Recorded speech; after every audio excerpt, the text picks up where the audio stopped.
Hello everyone. देखिए बच्चों, हम 6 क्लास की एनसीईआरटी बुक कर रहे हैं और सामाजिक अध्ययन की ये बुक करी है और आज इसका ये लास्ट चैप्टर है 7th और उसके बाद में एक चैप्टर है 8th। वो दोनों कंप्लीट होने के बाद में ये हो जाएगा पूरा एसएसटी का। उसके बाद हम करेंगे इसका अतीत यानी इतिहास का। तो देखिए बेटा, अगर आप 6 to 10th एनसीईआरटी बुक्स पढ़ते हो तो आपको किसी भी कोचिंग की ज़रूरत नहीं है। आप आसानी से जो है अपना टेस्ट क्लियर कर सकते हो, क्योंकि मैंने भी इन बुक्स के थ्रू ही अपना एग्ज़ाम क्लियर किया है और आरटेट भी मैंने इसी तरह से किया है। तो जितने भी आरटेट हुए हैं अब तक वो मेरे सारे क्लियर हैं, क्योंकि मैं इन्हीं बुक्स को पढ़ती हूँ और इन्हीं से मेरा क्लियर हुआ है। तो मेरा क्लियर हुआ है तो आपका भी क्लियर होगा। और हिंदी के लिए आप जो 9 to 10 की 12 तक की जो आती है, आप हरियाणा बोर्ड के तो हरियाणा की बुक लेके आएँ और राजस्थान के बोर्ड के हैं तो आप राजस्थान वाली बुक लेके आए। तो उससे बाहर जो है व्याकरण, हिंदी व्याकरण रचना के नाम से बुक आती है, तो उससे बाहर जो है कोई भी व्याकरण का सवाल कभी भी नहीं आता है। और साइकोलॉजी जो है आप 11th-12th की पढ़ लें, या मार्केट में बहुत सारी बुक्स हैं। एक राजावत सर की कोई बुक आती है तो वो बहुत इंपॉर्टेंट है। तो मैंने भी वही बुक पढ़ी थी और उसी बुक को पढ़ने से मेरा भी एग्ज़ाम क्लियर हो गया है। बाकी और मार्केट में आपको जो अच्छी लगे वो आप ले सकते हो, लेकिन किसी कोचिंग की मेरे हिसाब से आवश्यकता आपको नहीं है। तो चलिए आज की वीडियो अपन शुरू करते हैं और आप ध्यान से इसको पढ़िएगा और अपने साथ साथ में नोट्स बनाते रहिए। 6 क्लास का है एसएसटी का चैप्टर नंबर 7 हमारा देश। देखिए मैदान क्या होता है। भारत में सबसे अधिक जनसंख्या जो है वो कहाँ रहती है? गंगा के मैदानों में। और मैदान क्या होता है? समतल भाग होता है।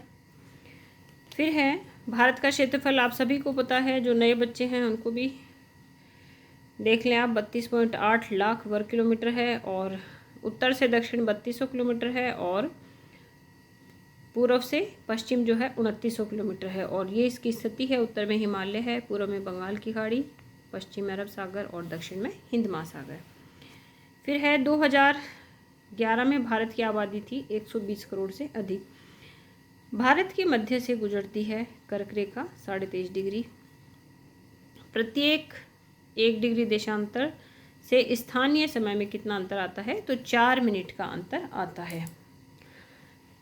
पश्चिमी गुजरात की अपेक्षा पूर्व के अरुणाचल प्रदेश में सूर्योदय में लगभग 2 घंटे जो है वो पहले हो जाता है, मतलब 2 घंटे का समय होता है इन दोनों के बीच में। भारत का मानक याम्योत्तर है 82.5 डिग्री पूर्वी देशांतर। नेक्स्ट है हिमालय का अर्थ होता है बर्फ का घर। हिमालय को कितने श्रृंखलाओं में बांटा गया है? तो देखिए हिमालय को मुख्यतः 3 जो हैं श्रृंखलाएं हैं। सबसे उत्तर में स्थित है वृहद हिमालय या हिमाद्री। मध्य हिमालय या हिमाद्री स्थित है हिमाद्री के दक्षिण में। सबसे दक्षिण में स्थित श्रृंखला है शिवालिक।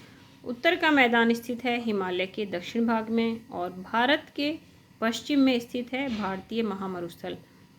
फिर है त्रिकोण। उत्तरी मैदानों के दक्षिण में स्थित है प्रायद्वीप और नर्मदा व तापी नदियां बहती है विंध्य और सतपुड़ा के मध्य। पश्चिम की तरफ बहने वाली नदी है नर्मदा और ताप्ती और ये अरब सागर में मिलती हैं।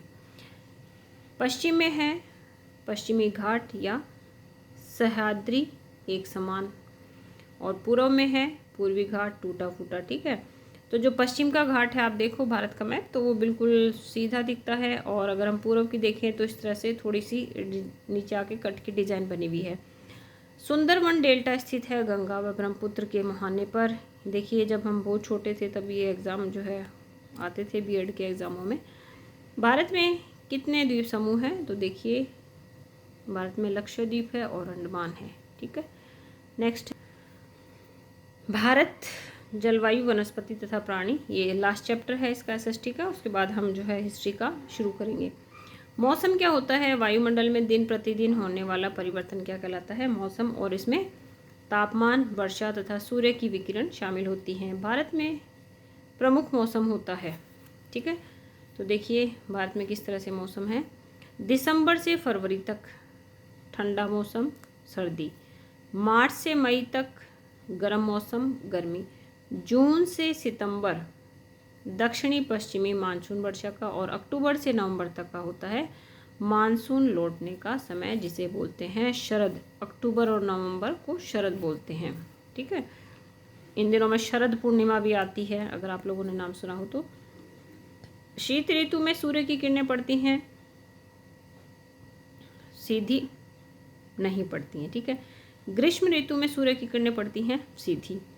लू क्या होती है? गर्म एवं शुष्क जो पवन होती है वो लू कहलाती है। मानसून में पवन बंगाल की खाड़ी व अरब सागर से स्थल की ओर बहती है और अपने साथ नमी लाती है और पहाड़ों से टकराकर वर्षा करती है। देखिए, ये मानसून पवन के बारे में एग्जाम में क्वेश्चन आया हुआ है कि कैसे चलती हैं ये। ठीक है, तो समुद्रों से उठती हैं और स्थल की तरफ बढ़ती हैं और साथ में पानी लाती हैं। फिर है लौटता मानसून में पवन क्या करेगी? स्थल से चलेगी और बंगाल की ओर चलती है, और लौटते मानसून से वर्षा होती है। ठीक है, कहाँ पे? तमिलनाडु और आंध्र प्रदेश। देखिए, टीजीटी में एग्जाम में क्वेश्चन आया हुआ है, तो लौटते मानसून से तमिलनाडु और आंध्र प्रदेश में अच्छी वर्षा होती है। फिर है जलवायु। किसी स्थान पर अनेक वर्षों से मापी गई मौसम की औसत दशा को जलवायु कहा जाता है। भारत की जलवायु को कहा जाता है मानसूनी जलवायु। मानसून जो शब्द है वो किसका बना हुआ है? अरबी भाषा का मौसम से। भारत में अधिकतर वर्षा होती है मानसूनी पवन से। भारत स्थित है उष्ण कटिबंध में। किसी स्थल की जलवायु निर्भर करती है वहाँ की स्थिति, ऊंचाई, समुद्र से दूरी तथा उच्चावच पर। वन्य जीव सप्ताह मनाया जाता है अक्टूबर के पहले सप्ताह में। अब देखिए, इस तरह के क्वेश्चन जो है टीजीटी और आरटेट में आते हैं। तो बेटा, ये आज हमारा जो एसएसटी का चैप्टर ख़त्म हो जाता है, और इस एसएसटी की बुक जो है पूरी कंप्लीट हो गई है। इसमें 8 चैप्टर हैं टोटल। अब कल से जो वीडियो आएगी वो आएगी हमारा अतीत मतलब हिस्ट्री के जो इंपॉर्टेंट क्वेश्चन मैंने बनाए। और आप मेरे चैनल पे देखिए, आप थोड़ा सा पीछे जाओगे तो आप बहुत सारी वीडियो मिलेंगी टीजीटी टेस्ट पेपर के नाम से और टीजीटी वन लाइनर के नाम से, तो आप उनको देखिए, उनसे आपको बहुत हेल्प मिलेगी। और किसी भी कोचिंग की कहीं से भी कहीं तक ज़रूरत नहीं है, आप अपने आप ही अपनी मेहनत से एग्ज़ाम क्लियर कर सकते हैं। बस जो मैं आपको गाइडलाइन दे रही हूँ उसके अकॉर्डिंग आप पढ़ें, कहीं जाने की कोई आवश्यकता नहीं है। आप अपना खुद एग्ज़ाम जो है अपने आप से क्लियर कर सकते हैं, घर वालों के और खुद के पैसे बचा सकते हैं। मेरी वीडियो देखने के लिए आप सभी का धन्यवाद।